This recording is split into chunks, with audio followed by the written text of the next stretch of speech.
श्रीमन्नारायण नारायण नारायण भजमन नारायण नारायण नारायण हरे नारायण नारायण नारायण हम तुम्हारे थे प्रभु जी हम तुम्हारे हैं हम तुम्हारे ही रहेंगे ओ मेरे प्रीतम तुम हमारे थे प्रभु जी तुम हमारे हो तुम हमारे ही रहेंगे ओ मेरे प्रीतम ओम नमो भगवते वासुदेवाय प्रभु जी हम तुम्हारे हैं हम तुम्हारे ही रहेंगे ओ मेरे प्रीतम ओ मेरे प्रीतम ओ मेरे प्रीतम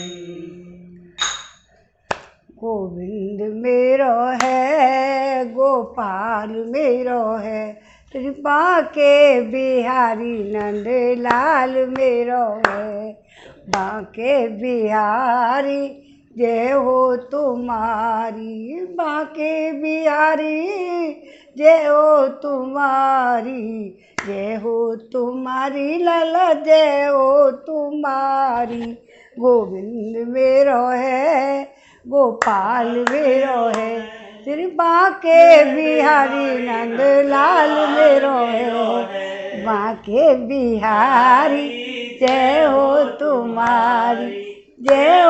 तुम्हारी लाला जय हो तुम्हारी गोविंद मेरो है गोपाल मेरो है बाके बिहारी नंद लाल मेरो है गोविंद मेरो है गोपाल मेरो है गोविंद मेरो है डांस कर दे मेरो है बाके बिहारी नंद लाल मेरो है बाके बिहारी जय हो तुम्हारी लाला जय हो तुम्हारी गोविंद मेरो है गोपाल मेरो है बाके बिहारी नंद लाल मेरो है बाके बिहारी जय हो तुम्हार हरे कृष्ण ओ हरे मुरारी हे नाथ नारायण वासुदेवा श्रीमन नारायण नारायण नारायण भजमन नारायण नारायण नारायण श्रीमन नारायण नारायण नारायण गोविंद तुम प्रजन का दो ने छोटो मोटो तो अच्युतं केशवं कृष्ण दामोदरं सारे गा गा मा गा रे सा नी रे गा रे अच्युतं केशवं कृष्ण दामोदरं सारे गा गा मा गा रे सा नी रे गा रे राम नारायणं जानकी वल्लभं सानी धा धा धा रे रे रे करे सानी सा राम नारायणं जानकी वल्लभं सानी धा धा धा रे रे रे करे सानी सा कौन कहता है भगवान आते नहीं सारे गाता है करे सानी आते नहीं कौन कहता है भगवान आते नहीं सारे गा गा मगर सानी रे रे गा रे तुम मीरा आते क्यों नहीं है कड़कड़ में है भगवान बुलाते नहीं सानी धा धा धा रे रे रे सानी सा तुम मीरा के जैसे बुलाते नहीं सानी धा धा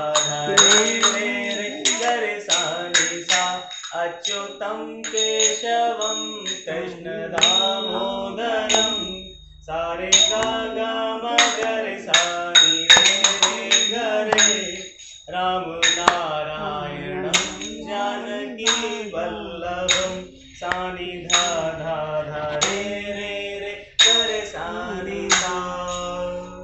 हरे कृष्ण। प्रारंभ करें प्रभु। ओम नमो। 10वां अध्याय। श्री कृष्ण का द्वारका गमन।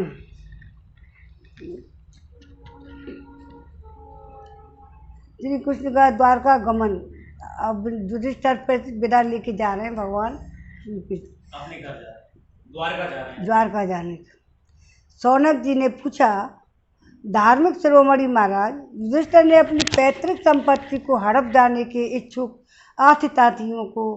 आतताइयों को नाश करके अपने भाइयों के साथ किस प्रकार राज से शासन किया, कौन कौन से काम किए, क्योंकि भोगों में तो उनकी प्रवृत्ति थी ही नहीं।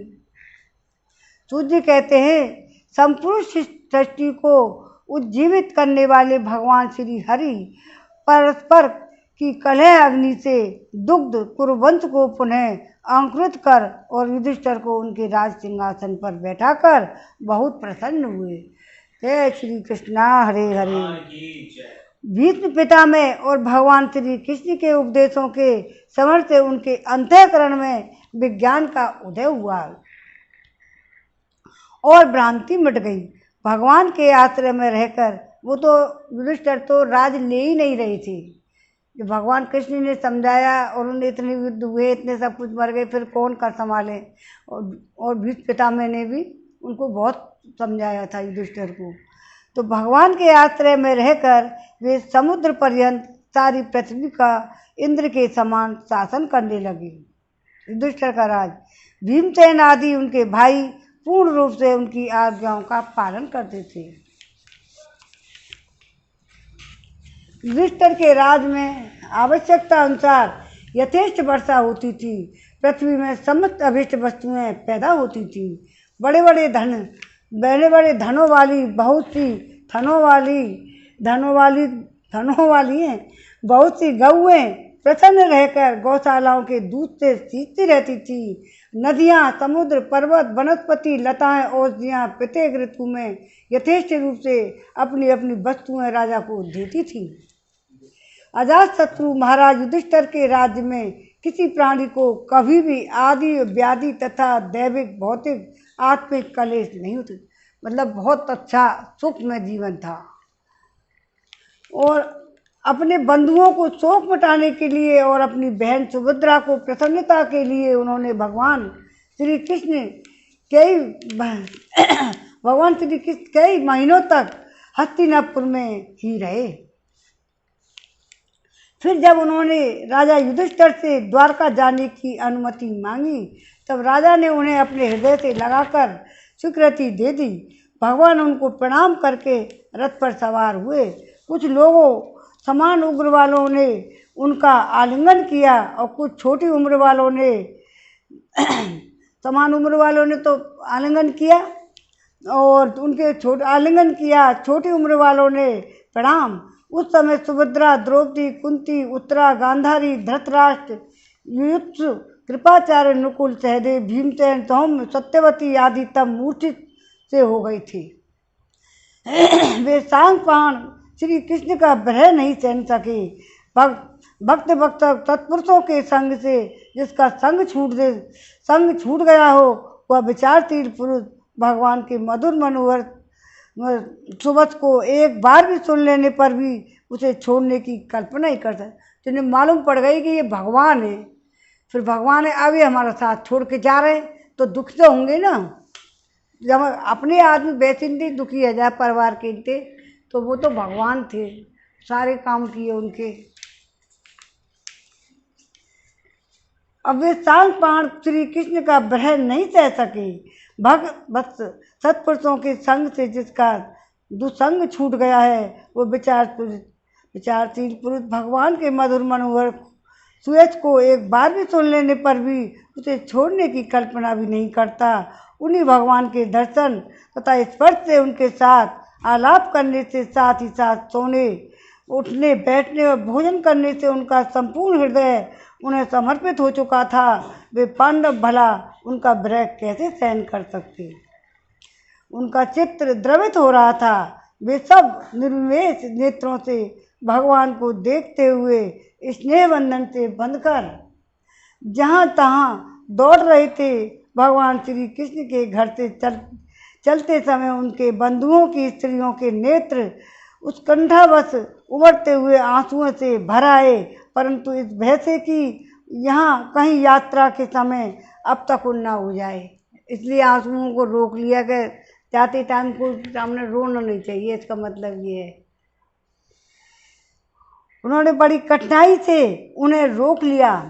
भगवान के प्रस्थान समय मृदंग संग भेरी और बीड़ा ढोल व नरसिंगे धनुधारी नगारे घंटे और दुंदुबियाँ बाजे बजने लगे।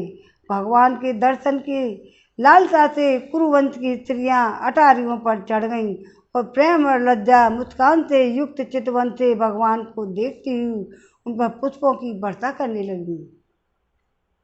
उस समय भगवान के प्रिय सखा घुंघराले बालों वाले अर्जुन ने अपने प्रियतम श्री कृष्ण का वह श्वेत छत्र जिसमें मोतियों की झालर लटक रही थी, जिसका डंडा रत्नों का बना हुआ था, अपने हाथ में ले लिया और उद्धव और सात्य की बड़े विचित्र चमक डुलाने लगे।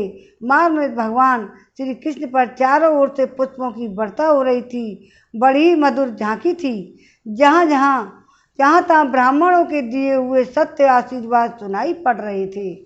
वे सगुण भगवान तो अनुरूप ही थे, क्योंकि उनमें सब कुछ, परंतु निर्गुण के अनुरूप नहीं थे। वो सगुण रूप में थे, क्योंकि उनमें कोई प्राकृतिक गुण नहीं है। हस्तिनापुर को कुलीन रमणियाँ जिनका सत्य भगवान श्री कृष्ण में रम गया था, आपस में ऐसी बातें कर रही थी जो सबके कान और मन को आकृष्ट कर रही थी। वे आपस में कह रही थी, सखियों, ये वे ही सनातन परम पुरुष हैं जो प्रलय के समय भी अपने अद्वितीय निर्विशेष स्वरूप में स्थित रहते हैं। उस समय सृष्टि के मूल में ये तीनों गुण भी नहीं रहते। जगत आत्मा ईश्वर में जीव भी लीन रह जाते हैं। ये महत्वादी समस्त शक्तियाँ अपने कारण अव्यक्ति में सो जाती हैं। उन्होंने ही फिर अपने नाम रूप रहित स्वरूप में नाम रूप के निर्माण की इच्छा की तथा अपनी काल शक्तियों से प्रेत प्रकृति का, जो कि उनके अंशभूत जीवों को मोहित कर लेती है, सृष्टि की रचना में प्रवृत्त रहती है और अनुसरण किया और व्यवहार के लिए वेद शास्त्रों की रचना की। इस जगत में जिसका स्वरूप साक्षात्कार जितेंद्रिय योगी अपने प्राणों को बस में करके भक्ति से प्रफुल्लित निर्मल हृदय में किया करते हैं। भगवान श्री हृदय में रहते हैं। ये श्री कृष्ण वही साक्षात परम ब्रह्म है। श्रीमन नारायण नारायण नारायण, अरे भजमन नारायण नारायण नारायण, श्रीमन नारायण नारायण नारायण। गोविंद मेरो है, अरे गोपाल मेरो है, कृपा के बिहारी नंद लाल मेरो है। बाके बिहारी जय हो तुम्हारी।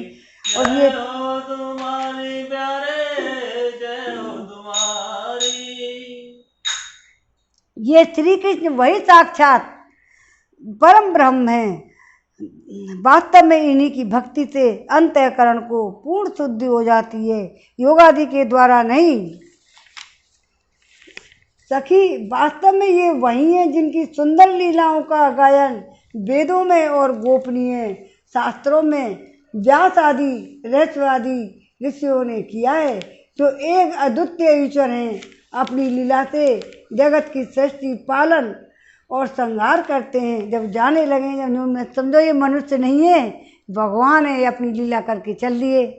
इनको तो अपनी लीला करनी जितने शास्त्रों में लिखी हुई हैं सारी ये वो ही हैं, पर तो हमको तो वो है ना, साक्षात रूप में कृष्ण मनुष्य रूप में दिख रहे हैं। इसलिए अपन को जो लग रहा है वो इसी के अंदर से बता रही है कि ये वो ही है। या तो अपने आप भजन तब भी करें, हृदय में रखेंगी, भक्ति रहिया है। ये भक्ति का ही क्वेश्चन का आंसर है। भक्ति पूछ रही ना, तो लीला से जगत को सृष्टि पालन तथा संहार करते हैं, परंतु उसमें आसक्ति नहीं होती। जब तामसी बुद्धि वाले राजा अधर्म से अपना पेट पालने लगते हैं, तब ये ही सत्य गुणों को स्वीकार कर ऐश्वर्य, सत्य, ऋतु, दया और यश प्रकट करते हुए और संसार के कल्याण के लिए युग युग में अनेकों अवतार धारण करते हैं। जय श्री कृष्ण, हरि गोविंद, हरि गोपाल, हरि गोविंद मेरो है, गोपाल मेरो है, श्री बांके बिहारी नंदलाल मेरो है, बांके बिहारी जय हो तुम्हारी, जय हो तुम्हारी लाला, जय हो तुम्हारी।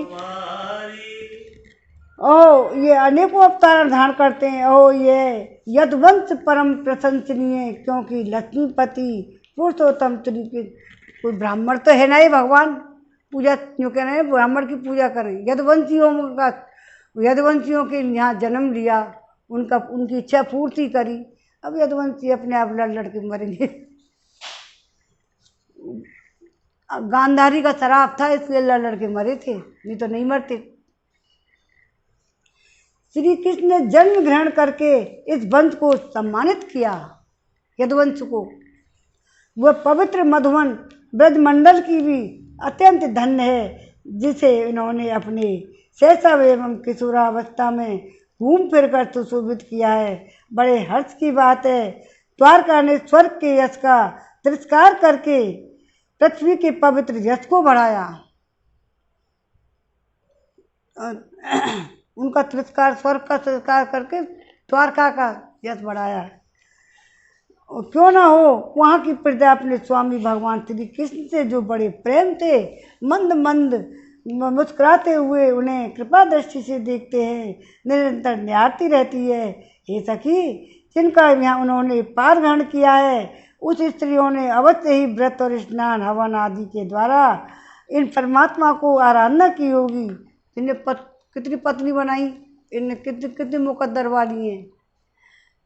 इन्होंने पार ग्रहण किया है, वो उन स्त्रियों ने अवश्य ही व्रत किए होंगे, स्नान हवन आदि के द्वारा परमात्मा की आराधना की होगी, क्योंकि वे पारवास इनकी उस अधर सुधा का पान करती हैं, जिसके स्मरण मात्र से ही ब्रजबालाएं आनंद से मूर्छित हो जाया करती थीं। वे स्वयंवर में शिशुपाल आदि मत वाले राजाओं का मान वर्धन करने वाले, जिनको अपने बाहुबल से हल लाए थे, तथा जिनके पुत्र प्रद्युम्न, रुक्मणी, साम आम्ब आदि हैं, वे रुक्मणी आदि 8 पटरानियाँ भौमासुर को मारकर लाई हुई, जो अनाजों हजारों अन्य पत्नियां हैं। वास्तव में वे धन्य हैं। इन सभी ने स्वतंत्रता और पवित्रता से रहित स्त्री जीवन को पवित्र और उज्जवल बना दिया है।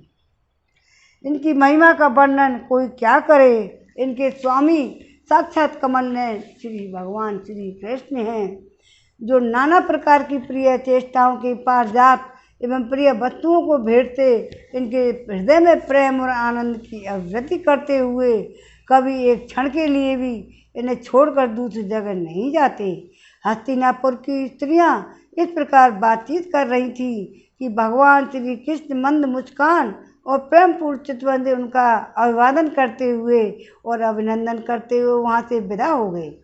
अजातशत्रु दुष्टन ने भगवान श्री कृष्ण की रक्षा के लिए हाथी, घोड़ा, रथ, पैदल सेना उनके साथ कर दी। इसलिए बस यह शंका आई थी कि कहीं रास्ते में शत्रु उन पर आक्रमण न कर दे। सुदृढ़ प्रेम के कारण कुरुवंशी पांडव और भगवान के साथ बहुत दूर तक चले गए, और वे लोग उस समय भावी विरह से व्याकुल हो रहे थे। इन्हें कोई कछु ना कह दे, अब तब भूल जाते हैं ये भगवान है, ये इनका कोई का कर ले हो। पर भगवान श्री कृष्ण ने उन्हें बहुत आग्रह करके विदा किया और कहा, सात्विक उद्धव और प्रेमी मित्रों के साथ द्वारका की यात्रा की। सौनक जी, वे कुरु, जांगल और पांचाल, सूरसेन, यमुना के तटवर्ती प्रदेश, ब्रह्मावर्त, कुरुक्षेत्र, मत्स्य, सारस्वत और मरध्वंद देश को पार करके सौवीर और आवीर देश के पर पश्चिमानर्थ देश में आए। तो उस समय अधिक चलने के कारण भगवान के रथ के घोड़े कुछ थक गए थे। तो मार्ग में स्थान स्थान पर लोग उपारादि के द्वारा भगवान का सम्मान करते। सायंकाल होने पर वे रथ में से भूमि पर उतर आते और जलाशय पर जाकर संध्या वंदन करते। यह उनकी दिनचर्या थी। देह रोजाना जाती। बोल श्री कृष्ण भगवान की जो।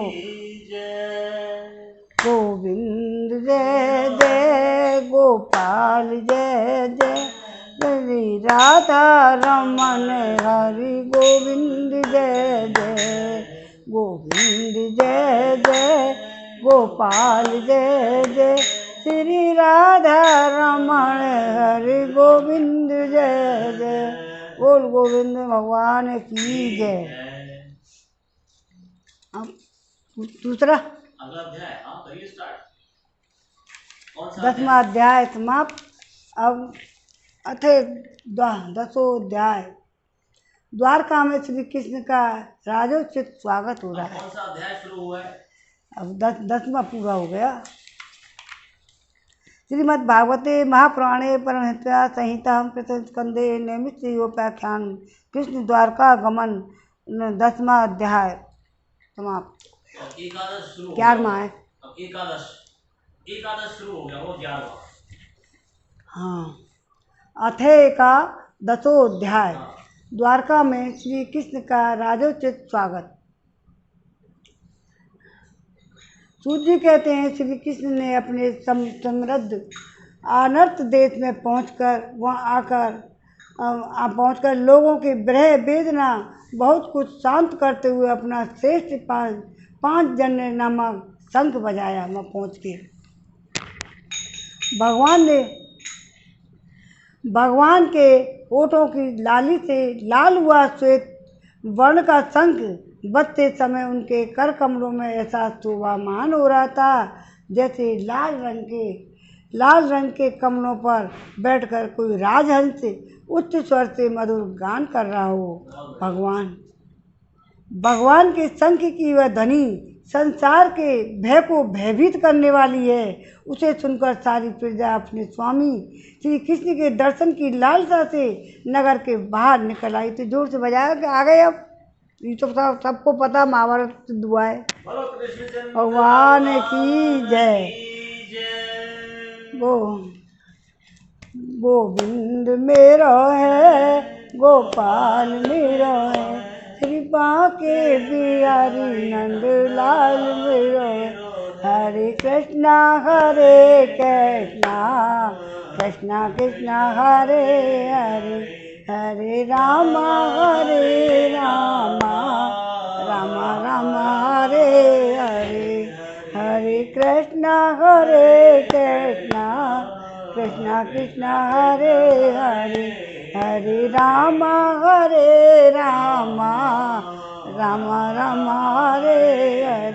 कब लेंगे खबरिया रे राम जी के चरणन में मन हो जा दीवाना रे राम जी के चरणन में। हरे कृष्णा कृष्णा कृष्णा हरे हरे हरे रामा रामा रामा हरे हरे।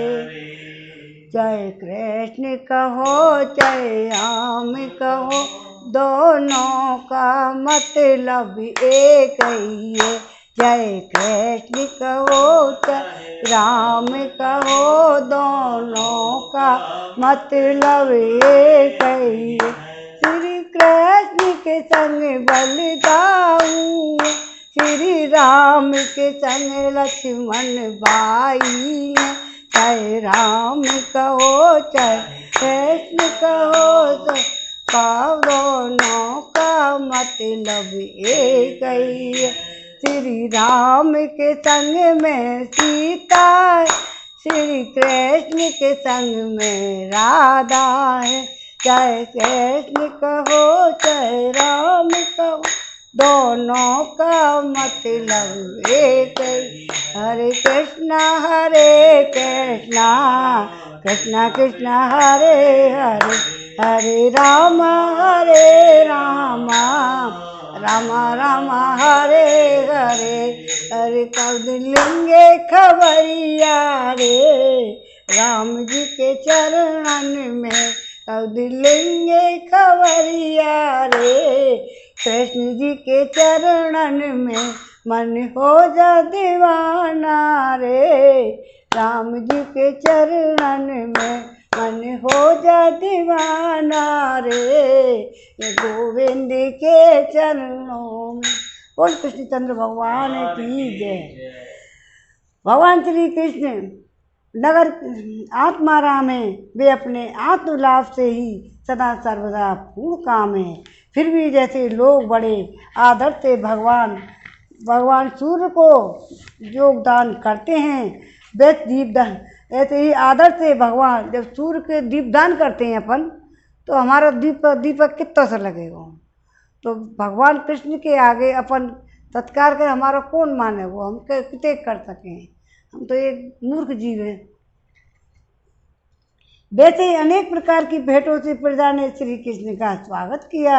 सबके मुखमंगल कमल प्रेम से खिल उठे। वे हर्ष होकर गदगद वाणी से सबके सुहृद संरक्षक भगवान श्री कृष्ण की ठीक वैसे ही स्तुति करने लगे, जैसे बालक अपने पिता से अपनी तोतली बोली में बातें करते हैं।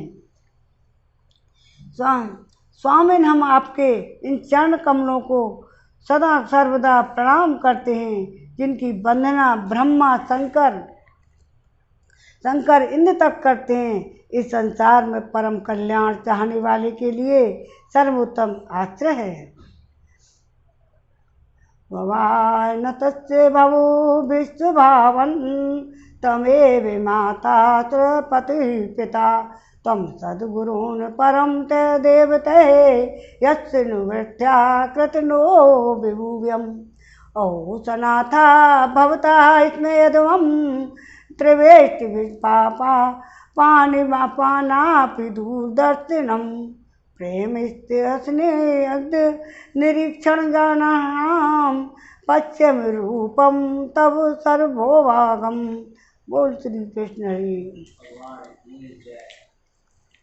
जो संसार में परम कल्याण चाहने वाले के लिए सर्वोत्तम आश्रय है, जिनकी शरण लेने पर परम समर्थ काल भी एक बाल तक का बांका नहीं कर सकता। विश्व भावन, आप ही हमारे माता सुहृद स्वामी पिता हैं। आप ही हमारे सद्गुरु परम आराध्य देव हैं। आपके चरणों की सेवा से हम कृतार्थ हो रहे हैं। आप ही हमारा कल्याण करें। ओह, हम आपको पाकर अनाथ हो गए, क्योंकि आपके सर्व सौंदर्य सार अनुपम का रूप का हम दर्शन करते रहें। कितना सुंदर मुख है, प्रेम पूर्ण मुस्कान, इस गंध चितवन, यह दर्शन तो देवताओं के लिए भी दुर्लभ है। कमल नयन श्री कृष्ण, जब आप अपने बंधु बांधवों से मिलने के लिए हस्तिनापुर अथवा मथुरा ब्रजमंडल चले जाते हैं, तब आपके बिना हमारा एक एक क्षण एक कोट वर्षों के समान लंबा हो जाता है। आपके बिना हमारी दशा वैसी हो जाती है जैसे सूर्य के बिना आँखों की। भक्त वत्सल भगवान श्री कृष्ण प्रजा के मुख से ऐसे वचन सुनते हुए और अपनी कृपामयी दृष्टि से उन पर अनुग्रह की दृष्टि करते हैं। वे द्वारका में के बोल कृष्ण भगवान की जय। बोल द्वारकाधीश की जय। बोल द्वारका नाथ की जय। मधु भोज दशाहार कुकुरांधक ब्राणी भी आत्मतुल्य बलय गुप्ताम नागे भोगवती में। जैसे नाग अपनी नगरी भोगवती पातालपुरी की रक्षा करते हैं, वैसे ही भगवान व द्वारकापुरी भी मधु भोज दर्शहा एहर कुकर अंधक और वृष्ण वंशी यादवों से, जिनकी पराक्रमी की तुलना और किसी से भी नहीं की जा सकती, सुरक्षित थी। वह पूरी समस्त ऋतुओं के संपूर्ण वैभव से संपन्न एवं पवित्र वृक्षों लताओं के कुंजों से युक्त थी। स्थान स्थान पर फलों से पूर्ण उद्यान, फुटपाटकाएँ एवं कीड़ावन थे। बीच बीच में कमल युक्त सरोवर नगर की शोभा बढ़ा रहे थे। नगर के फाटकों और महलों के दरवाजे, सड़कों पर भगवान के स्वागतार्थ बंधनवारें लगाई गई थीं। चारों ओर चित्र विचित्र ध्वज पताकाएं फहरा रही थीं, जिनसे इन स्थानों पर धाम का कोई प्रभाव नहीं पड़ता था। उसके राजमार्ग, अनन्य सड़कें, बाजार, चौक, झाड़ू बुहार, सुगंधित जल से सींच दिए गए थे और भगवान के स्वागत के लिए बरसाए हुए फल फूल अक्षत अंकुर चारों ओर बिखरे हुए थे। घरों के प्रत्येक द्वार पर दही और अक्षत, फल, ईख, जल से भरे हुए कलश, उपहार की वस्तुएं, धूप दीप आदि सजा दिए गए थे। उदार शिरोमणि वसुदेव, अक्रूर उग्रसेन, अद्भुत पराक्रमी बलराम, प्रद्युम्न, चारों देव, जामवती, नंदन सामने यह सब सुना, हमारे प्रियतम भगवान श्री कृष्ण आ रहे हैं, तब उनके मन में इतना आनंद उमड़ा कि उन लोगों ने अपने सभी आवश्यक कार्य, सोना बैठना भोजन आदि छोड़ दिए। प्रेम के आवेश से उनका हृदय उछलने लगा और मंगल शकुन के लिए यजराज के आगे करके सत्यनारायण पाठ करते हुए मांगलिक सामग्रियों से सुसज्जित ब्राह्मणों को साथ लेकर चले। शंख तुरही आदि बाजे बजने लगे, वे ध्वनि होने लगी। वे सब हर्षित होकर रथों पर सवार होकर और बड़ी आदर बुद्धि से भगवान की अगवानी करने लगे। साथ ही भगवान श्री कृष्ण दर्शन के लिए उत्सुक सैकड़ों श्रेष्ठ वीरांगनाएं और जिनके मुख कपोलों पर चमचमाते हुए कुंडलों की कांति पड़ने से बड़े सुंदर दिखते थे, पालकियों पर चढ़कर भगवान की अगवानी के लिए चली। बहुत से नट नाचने गाने वाले, वृद्ध बखान करने वाले, सूत मागध बंदीजन भगवान श्री कृष्ण के अद्भुत चरित्रों का गान करते हुए जा रहे थे। भगवान श्री कृष्ण ने बंधु बांधवों, नागरिकों, सेवकों से उनकी योग्यता के अनुसार अलग अलग मिलकर सबका सम्मान किया। भगवान ने तो उतने रूप बना लिए होंगे, इतना टाइम कहाँ फटाफट पहुँचे। किसी को सिर झुकाकर प्रणाम किया तो किसी को वाणी से अभिवादन किया, किसी को हृदय से लगाया, किसी को हाथ मिलाया, किसी को देखकर मुस्कुरा भर दिया, किसी को केवल प्रेम भरी दृष्टि से देख लिया। जिसकी जो इच्छा थी उसे वही वरदान किया। इस प्रकार चांडाल पर्यंत सबको संतुष्ट करके गुरुजन, सतपत्नी, ब्राह्मण और वृद्धों का एक दूसरों को भी आशीर्वाद ग्रहण करते हुए, बंदीजनों से वृद्धावली सुनते हुए सबके साथ श्री भगवान श्री कृष्ण नगर में प्रवेश किया। हरे कृष्ण मुरारी। सौनक जी, जिस समय भगवान श्री राजमार्ग से जा रहे थे उस समय द्वारका की कुल कामनियाँ भगवान के दर्शन को परमानंद मानकर अपनी अपनी अटारियों पर चढ़ गईं। भगवान का वक्षस्थल मूर्तिमान सौंदर्य लक्ष्मी का निवास स्थान है। उनका मुखारविंद नेत्रों के द्वारा पान करने के लिए सौंदर्य सुधा से भरा हुआ पात्र है। उनकी भुजाएं लोकपालों को भी शक्ति देने वाली हैं। जिनके चरण कमलों में भक्त परमहंसों के आश्रय हैं, उनके अंग अंग में शोभा के धाम है। भगवान की इस सदी छवि को द्वारकावासी नित्य निरंतर निहारते रहते हैं, फिर भी उनकी आंखें एक क्षण के लिए भी तृप्त नहीं होती। और द्वारका के राजपथ पर भगवान श्री कृष्ण ऊपर श्वेत वर्ण का छत्र बना हुआ था। श्वेत समर डुलाए जा रहे थे, चारों ओर से पुष्पों की वर्षा हो रही थी। पीताम्बर वनमाला धारण किए हुए थे। इस समय वे ऐसे शोभायमान हुए मानो श्याम वेद के समान। सात सूर्य, चंद्रमा, इंद्रधनुष बिजली से शोभायमान। हम भी बहुत टाइम पे होंगे कोई रूप में, हो सकता है भगवान के दर्शन कभी कर लिए होंगे, ऐसा लग रहा हो हम भी हतेम। ये भागवत का काम वही है, इसमें हो जाते हैं तो उसी में हो जाते हैं लीन, कि हम भी उस समय होंगे। भगवान सबसे पहले अपने माता पिता के अलग इतने मुकद्दर कहाँ हैं, तो महल में गए। वहाँ उन्होंने बड़े आनंद से देव की आदि सातों माताओं के चरणों पर सिर रखकर प्रणाम किया। माता ने उन्हें अपने हृदय से लगा लगा कर गोद में बैठा लिया। इसने के कारण उनके स्तनों में दूध की धारा बहने लगी। उनका हृदय हर्ष से निश्चल हो गया, बेहल हो गया और वे आनंद के आंसुओं को उनको अभिषेक करने लगी। माताओं से आज्ञा लेकर वे अब समस्त भोग सामग्रियों से संपन्न सर्वश्रेष्ठ भवन में गए। उसमें 16,000 पत्नियों के अलग अलग महल थे। अपने प्राणनाथ भगवान श्री कृष्ण को बहुत दिन बाहर रहने के बाद घर आया हुआ देखकर रानियों के हृदय में बड़ा आनंद हुआ। उन्हें अपने निकट देखकर वे एकाएक ध्यान छोड़कर उठ खड़ी हुई। उन्होंने केवल आसन को ही नहीं बल्कि नियमों का भी त्याग दिया। उन्हें अपनी पति की प्रवासी होने का ग्रहण किया था। उस समय उनके मुख और नेत्रों में लज्जा छा गई। सब भगवान आए, अब भगवान तो एक ही हैं, लेकिन उनको अलग अलग रूप में मिले होंगे। एक बार आएगी कथा बाद में, नारद जी को हो के एक पत्नी से परेशान हो जाए, इतने कैसे रहते होंगे कृष्ण। तो वो आए अपने संशय मिटा के जब गए। भगवान प्रति उनके भाव बड़ा ही गंभीर था। उन्होंने पहले ही मन ही मन नेत्रों के द्वारा तत्पश्चात पुत्रों के बहाने शरीर से उनका आलिंगन किया। शौनक जी उस समय उनके नेत्रों में जो प्रेम आंसू छलक रहे थे, उन्हें संकोचवश उन्होंने बहुत रोका, फिर भी व्यवस्था के कारण वो छलक गए। यदि भगवान श्री कृष्ण एकांत में सर्वदा ही उनके पास रहते थे, तथापि उनके चरण कमल उन्हें पद पद पर नए नए जान पड़ते थे। भला स्वभाव से ही चंचल लक्ष्मी जिन्हें एक क्षण के लिए भी कभी नहीं छोड़ती, उनकी सन्निधि से किस स्त्री को तृप्ति हो सकती है। जैसे वायु बांसों के संघर्ष से दावानल पैदा करके उन्हें जला देता है, वैसे ही पृथ्वी के भार भूत और शक्तिशाली राजाओं में परस्पर फूट डालकर बिना शस्त्र ग्रहण किए भगवान श्री कृष्ण ने उन्हें कई अक्षोणी सेवा सहित एक दूसरे से मरवा डाला। उसके बाद आप भी उपराम हो गए। साक्षात परमेश्वर ही अपनी लीला से इस मनुष्य लोक में अवतीर्ण हुए थे और सहस्त्रों रमणी रत्नों में रहकर उन्होंने साधारण मनुष्य की तरह पीड़ा की।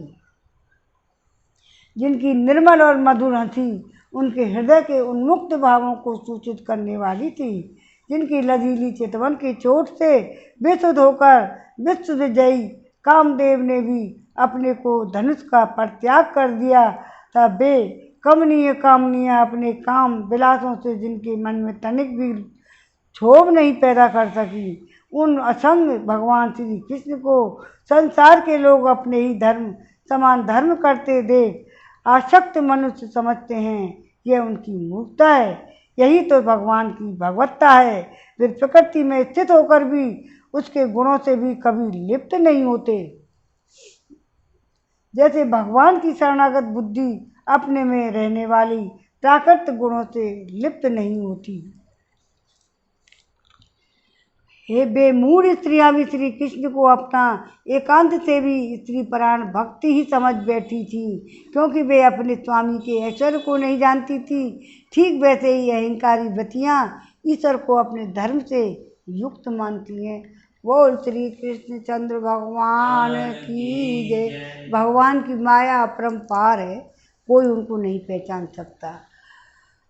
जो स्त्रियाँ पास में थी वो भी उनको मनुष्य मानती थी। श्रीमद्भागवते महापुराणे संहितां प्रथम स्कंदे नैमित्य उपाख्यान श्री कृष्ण द्वारकाधीश और नैमिका 10वां अध्याय। परीक्षित का जन्म होगा कल परीक्षित का जन्म होगा। परीक्षित जन्म 12वें अध्याय में। हरे कृष्णा कृष्णा कृष्णा हरे हरे, हरे रामा